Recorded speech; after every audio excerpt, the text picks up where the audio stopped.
Tiene la palabra el ingeniero Juan José Ramos de la Asociación de Viñateros Independientes de San Juan.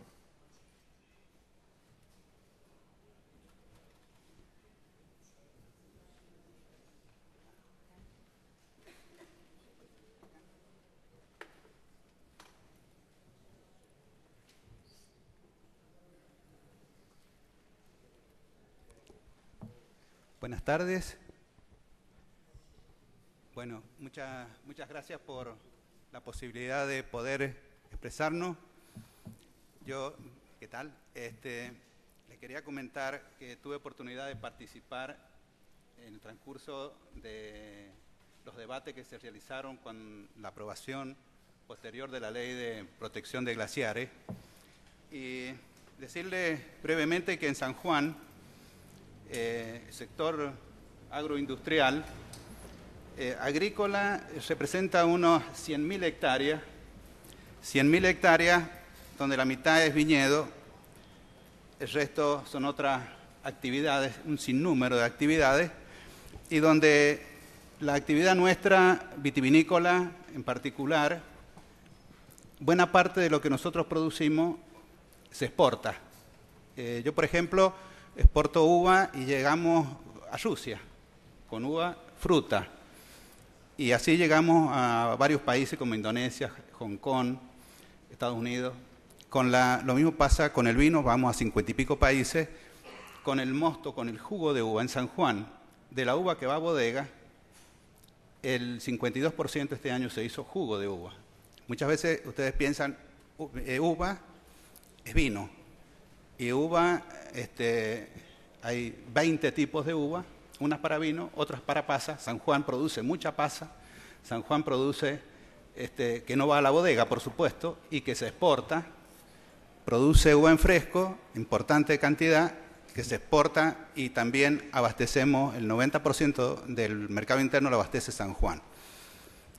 Semilla es un centro semillero importante.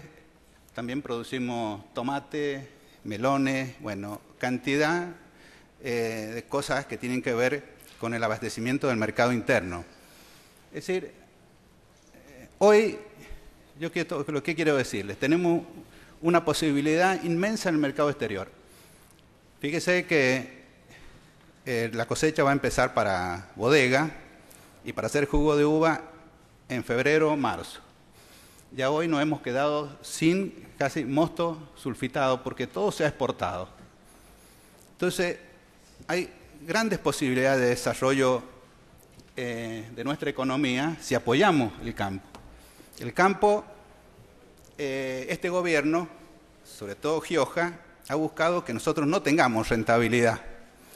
Entonces, de esa forma, ha permitido que muchos pequeños productores abandonen la actividad. Hay más de 1.000 propiedades abandonadas en San Juan. De 220 bodegas que hay autorizadas por el INB, 130 están en funcionamiento, 80 están paradas.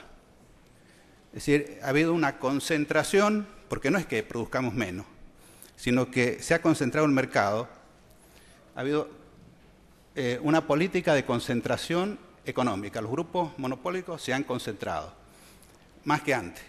Entonces, yo quería comentarles también que esta actividad nuestra hoy no puede crecer en San Juan, y lo mismo pasa, por ejemplo, yo como estoy secretario adjunto de CAME a nivel nacional, hemos tenido reuniones en La Rioja, en Catamarca, en Mendoza.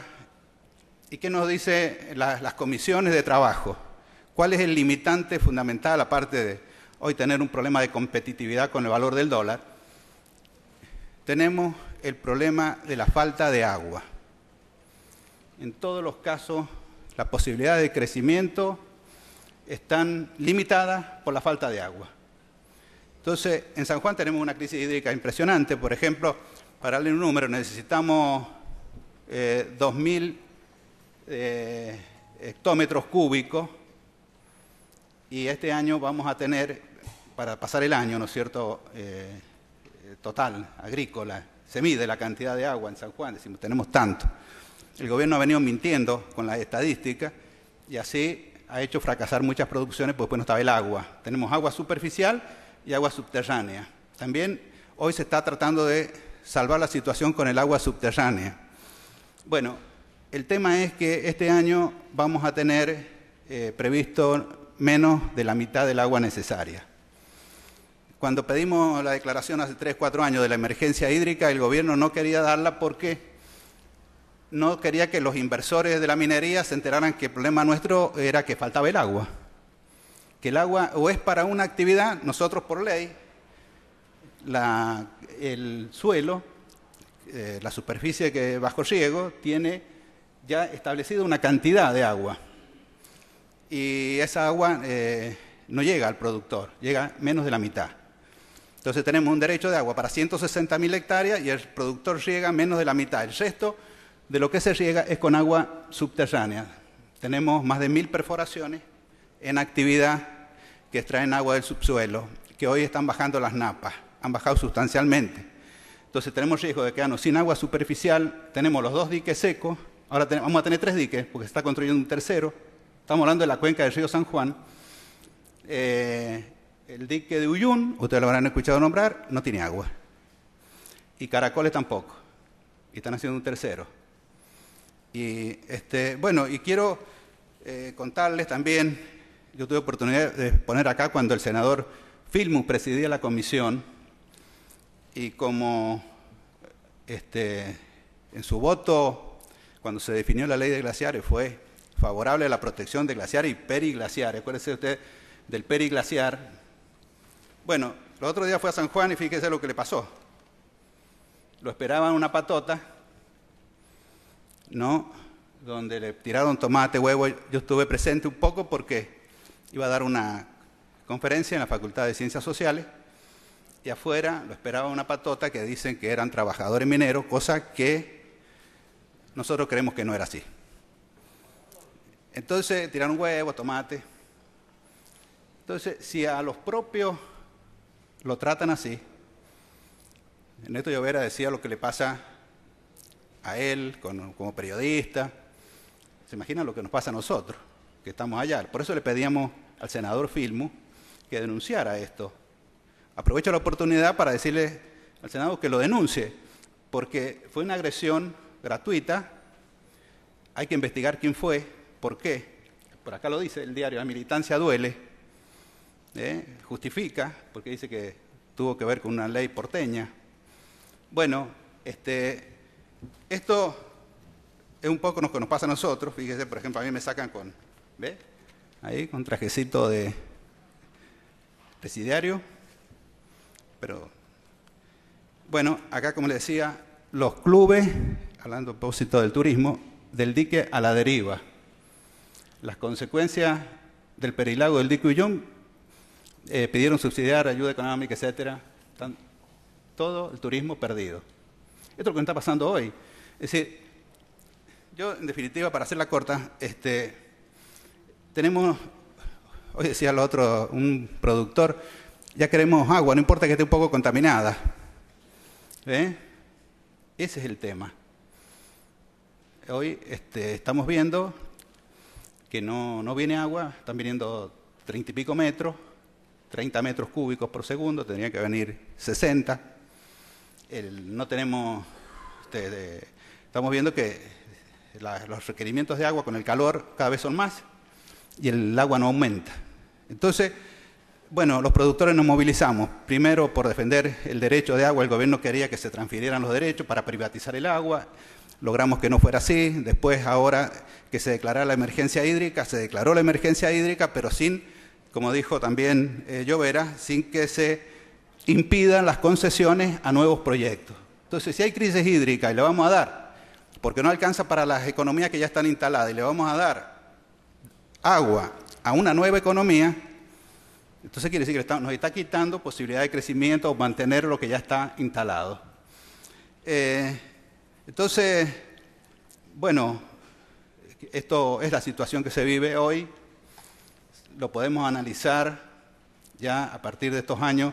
Y aparte, ¿cuál ha sido el beneficio económico? Yo, por ejemplo, le iba a decir a Giró que él dijo 17.000 puestos. En toda la minería metalífera. Bueno, ¿estás equivocado vos o está equivocado el gobierno de San Juan? Porque el gobierno de San Juan dice 64.000 puestos en San Juan. Solo en San Juan. Ahí está. Tenemos 64.000 que multiplicar por no sé cuánto, 30% de los sanjuaninos vive de la minería. Entonces, bueno, también hay una propaganda parecida a esta que dice: no tenemos soja, no tenemos trigo, no tenemos carne, basta de miseria, todo lo que hacemos nosotros es miseria, tenemos que desarrollar la minería. Entonces, esto es lo que estamos viviendo. Por eso los otros días inauguraba una obra importante un intendente que es hermano de Gioja, y entonces dice: esta obra la hemos hecho con recursos, y todos pensamos de la minería, no, de la soja.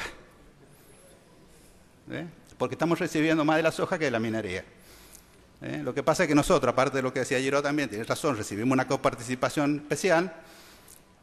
El gobierno ha procurado darnos un plus de obras públicas para justificar, aparte de las obras que le hacen, hasta un túnel le vamos a hacer de $1.000 millones, ustedes lo han aprobado recientemente en el nuevo presupuesto. Así es que, bueno, esto es un poco para interesarles a ustedes de los problemas que tenemos. Nosotros creemos que hay que analizar si este desarrollo conviene, aquí ya lo han dicho, o aplicamos esos beneficios para el sector nuestro. Yo lo expresé en varias oportunidades. Si nosotros nos dan los mismos beneficios, hubiéramos puesto riego por goteo, hubiéramos hecho mayor inversión, mejor tecnología, porque nosotros no tenemos los beneficios, los productores de San Juan no tenemos los beneficios que tiene esta actividad. Bueno, muchas gracias y gracias por la atención.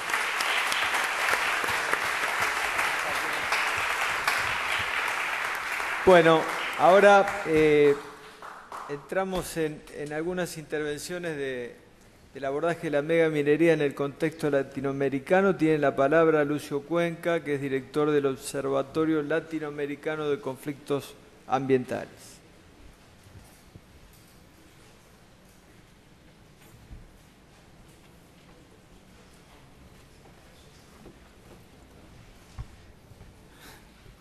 Hola, buenas tardes. Quiero agradecer primero la invitación a la comisión, a su presidencia, que nos ha convocado a esta reunión. Quiero contarles que hemos estado esta semana en Buenos Aires una delegación de chilenos y chilenas que estamos participando del Tribunal Latinoamericano del Agua, denunciando el proyecto Pascualama. Y quiero presentarles a dos dirigentes que en este momento están acá, que son del Valle del Huasco, que es el lado contrario a San Juan en Chile, que es Valesca Urquieta y Rodrigo Villablanca. Ellos son dirigentes locales y sin duda, si tienen oportunidad de conversar con ellos, podrán compartir experiencias importantes sobre este tema.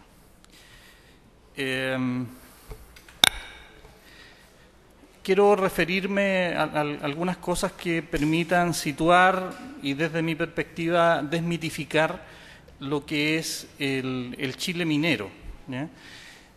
Sin duda, muchos de los aspectos que ya se han planteado acá, que tienen que ver con las cuestiones de contexto, del modelo, no las voy a repetir, creo que han quedado muy bien expuestas en los panelistas anteriores. Y me gustaría quizás centrarme en algunos aspectos que muestran la otra cara de lo que normalmente se da a conocer como el modelo minero chileno. Nosotros estamos profundamente preocupados en este tiempo porque los anuncios para Latinoamérica de las inversiones de empresas transnacionales son históricas, son como nunca antes han existido en el mundo, y son del orden de 320.000 millones de dólares para los próximos 8 años, de los cuales un poco más de 100.000 de estos millones de dólares están focalizados hacia Chile, ¿ya? Y por los antecedentes que les voy a entregar, seguramente ustedes entenderán por qué nuestra preocupación frente a lo que algunos consideran una noticia tan alegre y tan importante para nuestros países. Lo primero, para analizar el Chile minero hay que considerar un par de cosas, digamos. Primero, que es el régimen jurídico, como se ha mencionado acá, que fue transformado en muchos de nuestros países a partir de presiones y políticas internacionales, pero que en el caso de Chile se crean en tiempos de dictadura y de manera unilateral. O sea, Chile fue un modelo del neoliberalismo y muchos de estos instrumentos que luego se crean en el resto de los países de la región, en Chile se asumen como parte del proceso de refundación de nuestro país que se hizo en dictadura. Y en eso, por lo menos, mencionar dos cosas que son claves para el tema de la minería. Primero, que la minería en Chile es la única actividad económica que tiene mención explícita en la Constitución y tiene garantías, protecciones desde la Constitución hacia abajo, ¿ya? En la Constitución se crea el concepto de concesión plena, que permite entregar concesiones del subsuelo en propiedad, pero además garantizar la propiedad privada y hacerla prácticamente inexpropiable. No me voy a extender en los detalles de eso, pero es una característica del marco jurídico, del régimen jurídico que sostiene este modelo minero. Lo otro es la privatización del agua. Nosotros tenemos estas leyes que están vigentes hasta el día de hoy, la Constitución incluida, que son de comienzo de los años 80, donde se transforma el agua en una mercancía y se privatiza, y por lo tanto el principal instrumento de su gestión pasa a ser el mercado. Y eso ha permitido, entre otras cosas, que la concentración de la propiedad privada, de la propiedad del agua, sobre todo en el norte de Chile, hoy día esté en manos de las grandes corporaciones mineras, poniendo en jaque la vida de mucha gente y de otras actividades económicas. Nosotros entramos a la transición a la democracia el año 90, teniendo una actividad minera de una dimensión, siendo el principal productor de cobre del mundo, produciendo alrededor de 1,8 millones de toneladas de cobre. Pasaron 20 años de auge de inversión minera y llegamos al año 2000 con 5,6 millones de toneladas de producción. El año 90 teníamos un 70% de la producción minera en manos del Estado, producto de las políticas de comienzo de los años 70, de la nacionalización del cobre del gobierno de Salvador Allende, solo un 30% de producción privada, y llegamos al año 2000 con estos niveles de producción, 3-4 veces multiplicados en 20 años, donde hoy día un 28% está en manos del Estado y un 72% está en manos de corporaciones transnacionales. Si a eso le incorporamos un análisis respecto de los supuestos beneficios que tiene esta actividad o que ha traído a la economía y al bienestar de nuestra población, de nuestros pueblos y comunidades, nos damos cuenta que, como se ha mencionado acá, se ha construido la base política, institucional, económica, para saquear nuestros países de este tipo de recursos y entregarle una serie de garantías a las corporaciones transnacionales. En Chile no hay royalty, el mineral se le entrega de manera gratuita a las empresas. Lo que hay es un impuesto específico que engañosamente el gobierno de Ricardo Lagos le llamó royalty, pero no es un royalty, no es un pago de renta por el recurso, y que es una cantidad ínfima, además de otras garantías tributarias donde a las empresas legalmente se les permite disfrazar sus ganancias en sus balances a partir de operaciones con empresas relacionadas tanto para los créditos de las inversiones como para la venta de los minerales. Y eso permite que finalmente igual el pago de los tributos sea extremadamente bajo en comparación con el volumen de esta actividad extractiva. Entregar algunos datos en ese sentido, por ejemplo, anualmente en promedio, la empresa estatal Codelco le entrega al Estado de Chile un excedente de aproximadamente 10.000 millones de dólares. representando hoy día el 28% de la producción. Las empresas transnacionales no pagan más de 3.000 millones de dólares, representando el 72% de toda la producción de ese mineral. Entonces, escarbando sobre estas cifras, uno dice, bueno, pero ¿por dónde se supone que Chile, siendo un país minero, de cultura minera y todo eso que nos ha pesado mucho durante todo el siglo XX y durante estos últimos años, dónde están quedando estos supuestos beneficios? Son cantidades millonarias. Por ejemplo, en los últimos años las empresas han repatriado utilidades del orden de 20.000 millones de dólares por año. Eso significa 2/3 de todo el presupuesto nacional, de todo el presupuesto del Estado de Chile para toda la operación del Estado, de los servicios, los ministerios durante un año, que son aproximadamente entre 35.000 y 40.000 millones de dólares al año. O sea, están llevándose 2/3, solo las empresas transnacionales mineras, 2/3 de todo lo que el Estado chileno gasta en educación, en salud, en ministerios, etcétera, en el año. O sea, esas son las relaciones respecto al tema económico. Pero a esto hay que agregar otra serie de aspectos o dimensiones que tiene la actividad que no están registradas en ninguna parte o a nadie de las partes interesadas en o cómplices de este modelo minero le interesa hacer visible.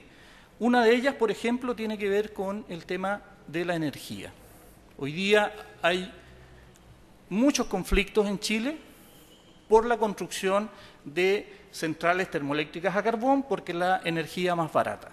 Grandes represas como en la Patagonia con el proyecto Hidroaicén y otros tantos más, también de empresas transnacionales, que están fundamentalmente en función de atender la demanda energética de la minería. La población requiere un 16% de energía eléctrica, de todo lo que se produce energía eléctrica. La minería, el 37% de toda esta actividad. Pero también hay que considerar, por ejemplo, que la minería, por cada tonelada de cobre que se produce, genera 3,2 toneladas de dióxido de carbono, de todas sus actividades, incluida el uso de la energía, el combustible, etc. Cuando en nuestro país la cantidad de emisión promedio por habitante es del orden de los 4,5 toneladas por año. O sea, la minería es responsable de más del 25% de todas las emisiones de gases de efecto invernadero de Chile y además, teniendo en cuenta que Chile, los últimos años, es el país que más ha incrementado los gases de efecto, la producción de gases de efecto invernadero en Latinoamérica y es el segundo a nivel mundial después de China. Por lo tanto, desde el punto de vista de la responsabilidad frente a la comunidad internacional, la minería también tiene algo que decir respecto de su incidencia en estos temas.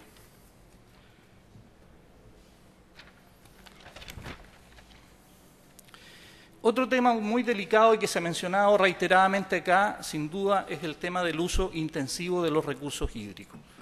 La minería necesita mucha energía.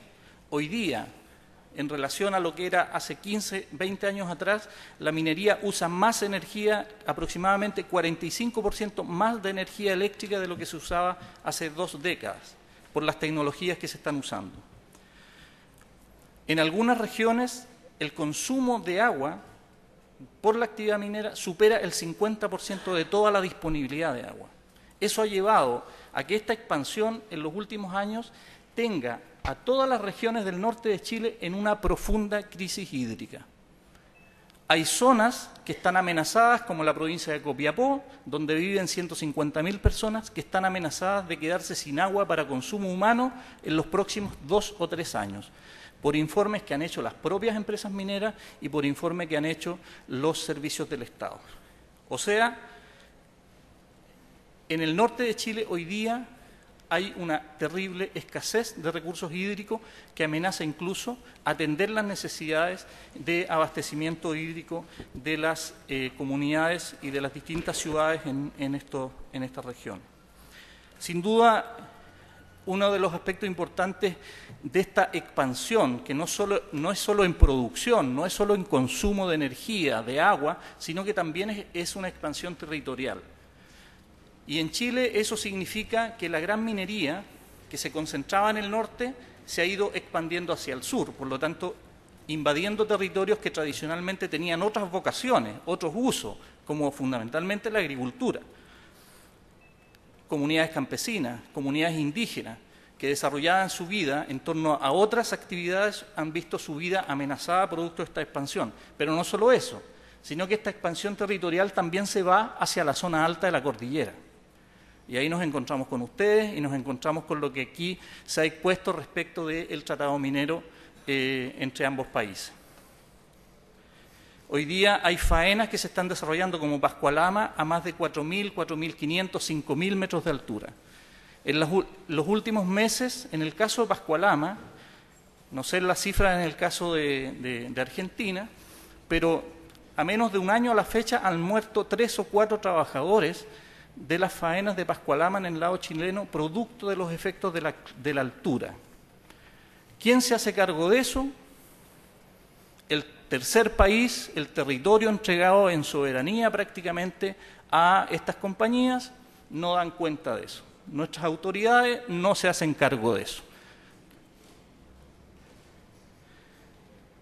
Para ir cerrando, hoy día el límite que se le está poniendo a la expansión de la gran minería en nuestro país no es por parte de las políticas o de las autoridades que se han dado cuenta lo perjuicioso que está haciendo esto para nuestro país, en todo punto de vista.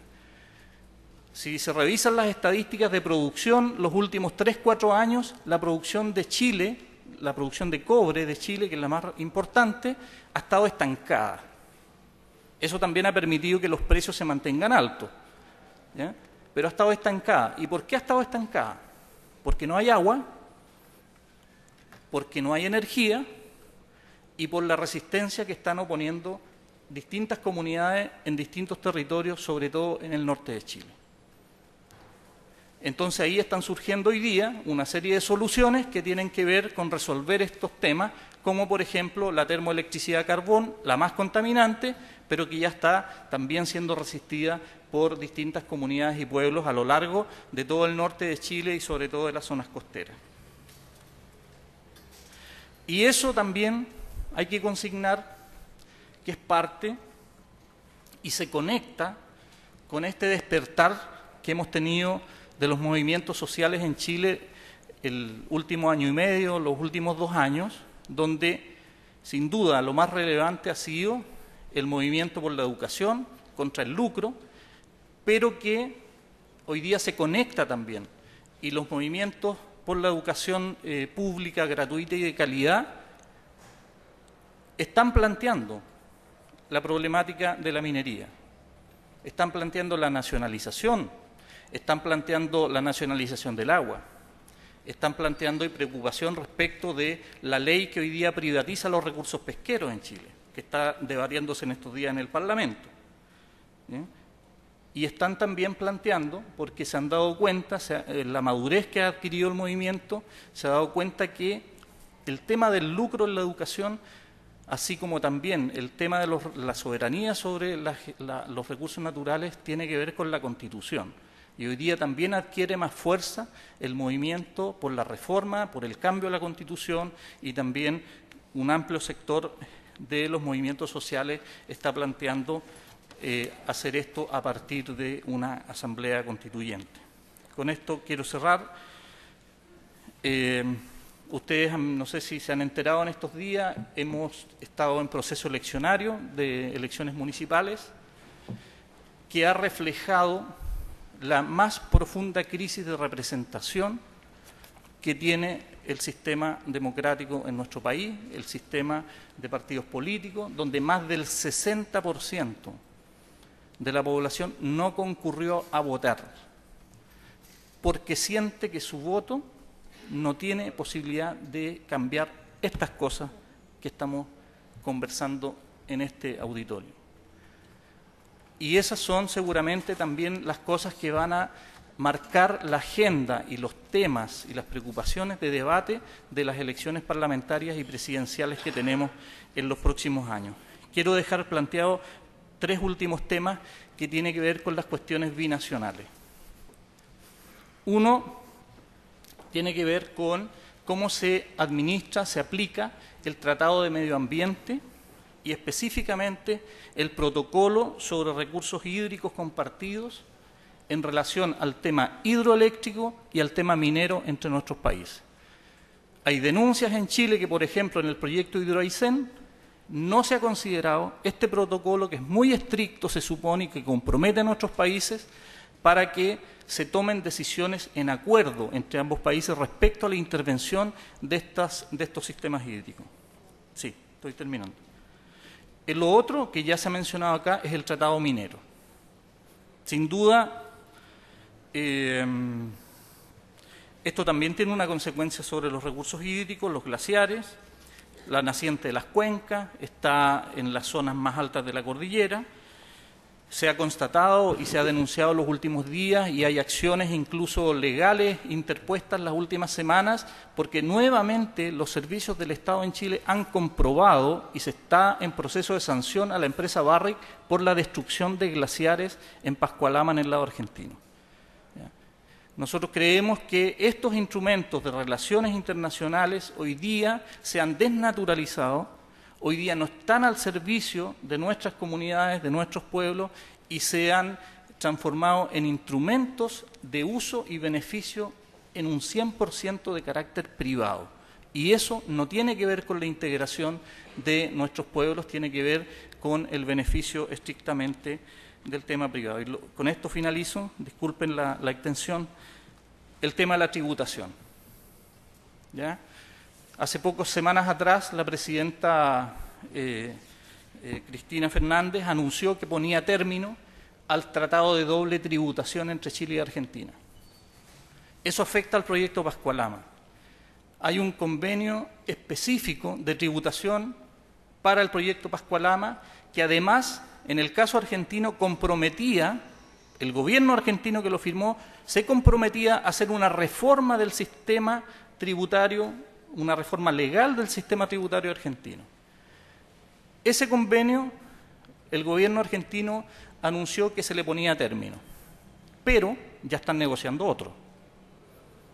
Por lo tanto, creo que nuestros movimientos, nuestras organizaciones tienen que poner, y creo que es una oportunidad para plantear los desafíos respecto a la coordinación de cómo tenemos que enfrentar y debatir estos temas en el futuro. Las actividades transfronterizas indivisibles que plantean este tratado, que está en el marco del tratado tributario de doble tributación, y creo que son preocupaciones que quizás no tienen que ver con las cuestiones más macro del modelo o de la política minera de nuestros países, pero sí tienen incidencia sobre los proyectos y las decisiones que se están tomando en los próximos meses o años sobre la expansión de la industria extractiva minera en nuestros países. Yo quiero finalizar haciendo la entrega a la Comisión de algunos documentos que se han producido al respecto de estas materias, de la minería de frontera, de cómo se está afectando esta expansión en nuestros países. Y también quiero invitar a Rodrigo Villablanca, que también va a entregar algunos documentos a la Comisión referidos a últimas denuncias y últimas acciones legales que se están llevando adelante en Chile contra el proyecto Pascualama, referido a una serie de irregularidades y de abusos, pero también específicamente sobre el daño a los glaciares. Muchas gracias por el tiempo.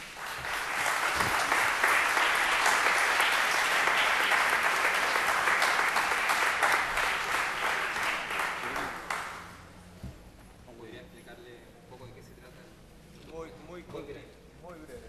Estamos fuera de tiempo. Ya, muchas gracias. Buenas tardes, mi nombre es Rodrigo Villablanca, soy vocero de la comunidad de Aguita Sierra Huachacán de la comuna de Alto del Carmen y represento a otras 4 organizaciones sociales bastante importantes y hemos estado trabajando en el tema legal para poder defendernos y todo lo que he escuchado acá nosotros lo podemos verificar. Hemos traído una cronología del proyecto Pascualama por el lado chileno, tenemos una denuncia hacia el director general de Aguas a través de la Asociación de Agricultores del Valle del Huasco, con fotografías a color donde demuestran la contaminación del río y que en los últimos 10 meses hemos estado tomando aguas que contienen drenajes ácidos porque la compañía minera está incumpliendo las RCA y las normas respectivas para no hacer movimientos de estériles antes de que esté totalmente construido la planta donde se van a tratar estas aguas.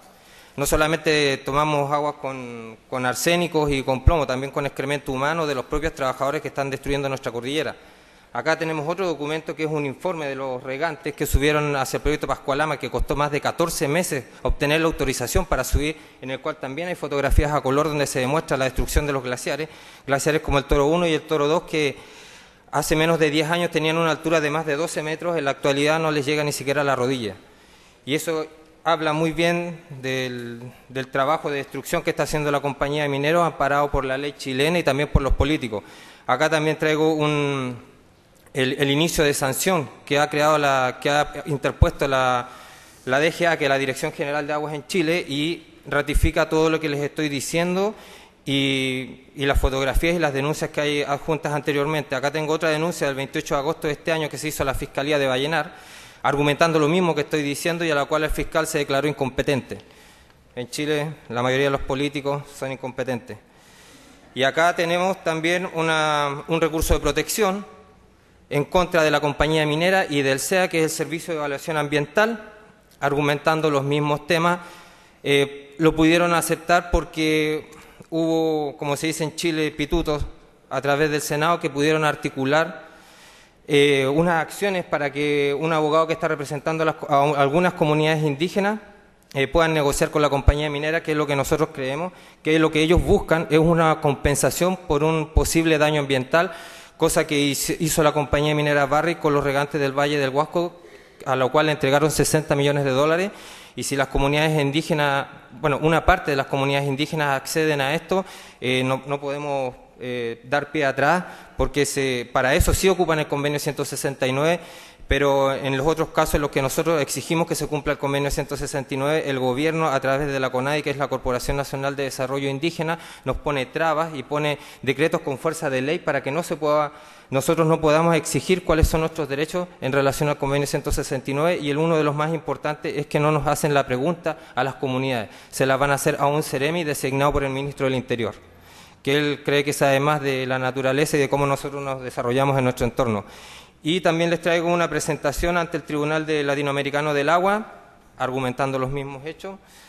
Espero que les sea de mucha utilidad, y nuestra principal exigencia es la derogación del Tratado Binacional Minero, que está matando a la gente a la cual estoy representando, que ya antes de que empiece a funcionar este proyecto minero, ya están presentando quistes en su cuerpo, cosa que fue denunciada a todas las autoridades en la provincia y en la región de Atacama, a la cual aún no tenemos ningún tipo de respuesta. Muchas gracias.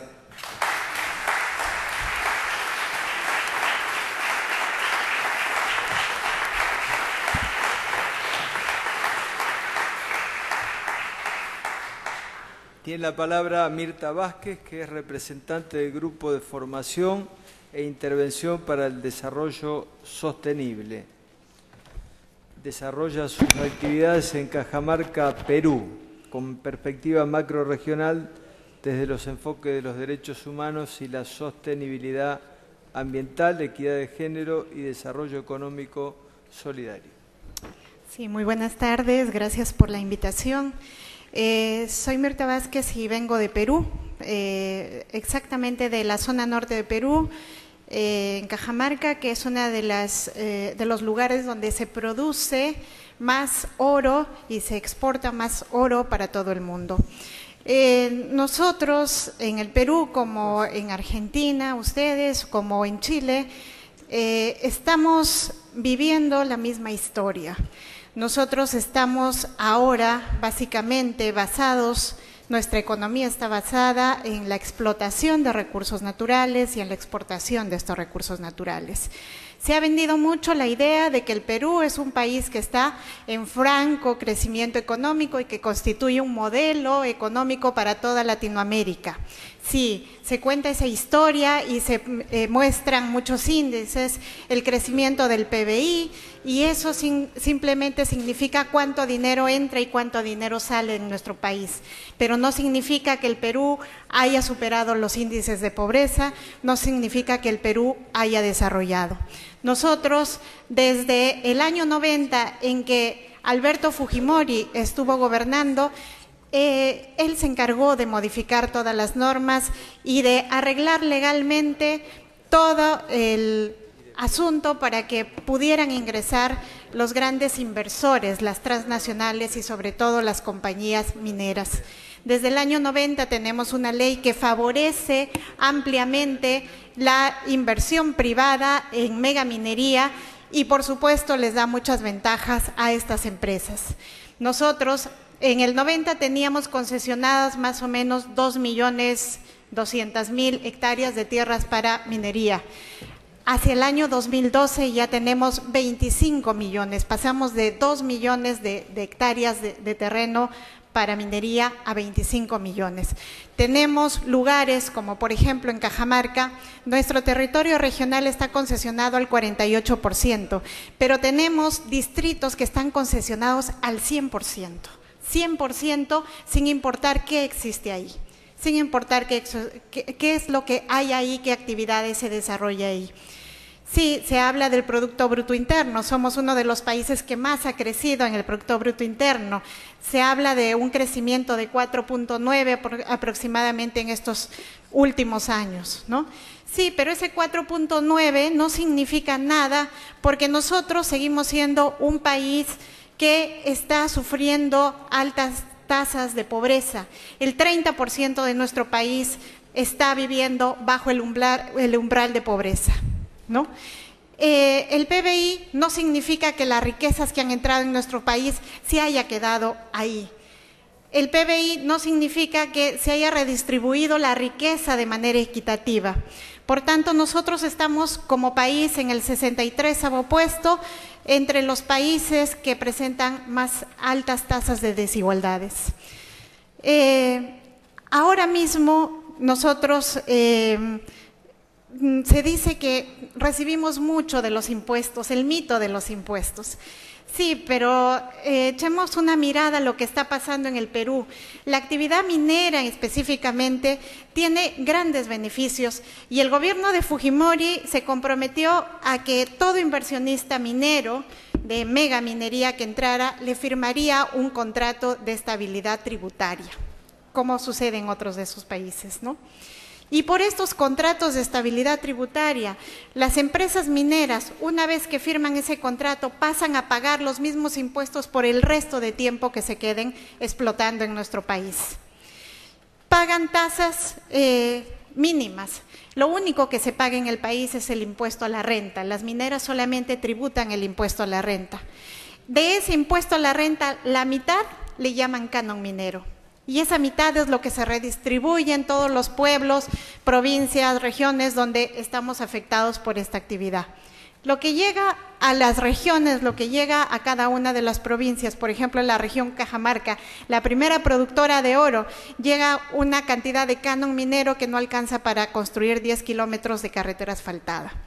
Por tanto, tenemos en Cajamarca 20 años de minería y en los 20 años de minería no tenemos una sola obra de impacto para el desarrollo de Cajamarca. No tenemos una sola obra. Es más, Cajamarca es el primer productor de oro en América Latina. Cajamarca es el primer productor de oro en el país, mantiene al país con el PBI, dice el gobierno. Sí, pero nosotros somos la segunda región más pobre de este país. Segunda región más pobre del Perú, ¿no? Índices de pobreza, analfabetismo, muerte materno-infantil, que son los índices que realmente se deben medir. Y luego, ambientalmente hablando, claro, se hace mucho alarde de lo que estamos ganando con el Producto Bruto Interno, con la gran minería en el Perú, pero no se contabilizan los costos, lo que estamos perdiendo en activos ambientales. Todos los desastres ambientales que hemos tenido allá, que seguimos sufriendo, allá la megaminería está muy avanzada. Se hace explotación a cielo abierto y gracias a esas explotaciones a cielo abierto que avanzan de manera impresionante, porque en el Perú, en Cajamarca, se explota a razón, se mueve 1 tonelada de roca para sacar medio gramo de oro, ¿no? Imagínense, día a día se mueven montañas enteras. Y producto de eso, todos los activos ambientales que vamos perdiendo, el tema del agua es uno de los temas fundamentales y más terribles que venimos viviendo allá. Se está haciendo megaminería sobre cabeceras de cuenca, y es como lo planteaban ustedes anteriormente, no es que haya una mala suerte de coincidencia entre el oro y el agua, lo que pasa es que sí se puede hacer ahí por los grandes volúmenes de agua que tenemos para que se pueda hacer este tipo de minería. Los grandes insumos, lo han dicho acá, de la megaminería son agua y cianuro en algunos casos, ¿no? Y con eso se hace megaminería. En este momento, en Cajamarca, Perú, venimos luchando para que no se ejecute uno de los proyectos más importantes para los mineros, para el gobierno, que es el proyecto minero Conga, y por el cual estuvimos esta semana aquí, porque lo presentamos ese caso ante el Tribunal Latinoamericano de Agua. Porque Conga es un megaproyecto que piensa explotar oro en una zona de páramos. Piensa destruir un circuito completo de lagunas naturales, 600 manantiales que abastecen a las poblaciones, bofedales, desaparecer flora y fauna. Y el gobierno de Humala, que curiosamente pensábamos que traía el gran cambio, pues no, el gobierno de Humala está auspiciando y está empeñado en que este megaproyecto salga. Las movilizaciones del pueblo han sido impresionantes. Jamás en el Perú se vio movilizaciones y un pueblo tan resistente a este proyecto. Sin embargo, sí, es la secuela también que trae la megaminería, la gran represión que los gobiernos tienen que utilizar para imponer estos proyectos, porque ahí hay un pueblo entero opuesto a este escandaloso proyecto, pero nada de eso lo detiene. Nada de eso lo detiene.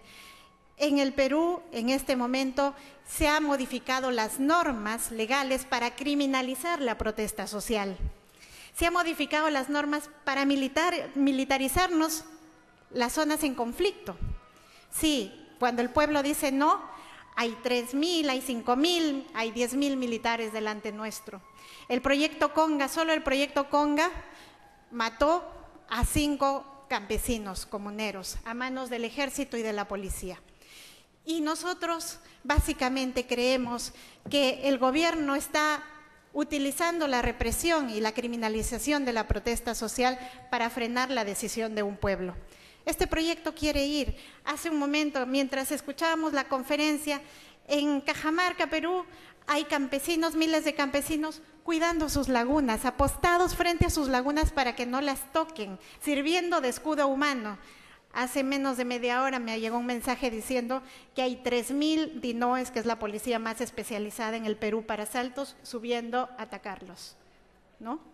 Puede haber más de 5 muertos en este momento. Y nosotros queremos decirles que el Perú tiene 20 años de esta minería y lo que hemos demostrado es que no es desarrollo, que no significa ningún tipo de avance, significa atropello, significa expoliación de recursos y significa atentado contra la vida, porque contra lo que más se está atentando es contra los recursos vitales como el agua. Nos están quitando la posibilidad de vivir y eso es una cosa que hay que rechazarla, los pueblos tienen que rechazarla. Tenemos 76 conflictos en el Perú en este momento y probablemente el de Conga sea el más fuerte. Y nosotros estamos empeñados en que no nos pueden calificar como criminales aquellos que decimos no a una industria que además no es necesaria en el mundo. No es necesario el oro para poder vivir. Así que yo les transmito el ánimo de un pueblo como el peruano que sigue resistiendo y sigue luchando, que vale la pena seguir aquí adelante haciendo incidencia en todos los espacios, usando todos los mecanismos legales, institucionales y los no institucionales, porque claro, la protesta dicen no es un mecanismo institucional, pero tiene que ser permitida si nuestros gobiernos se reclaman democráticos. Muchas gracias.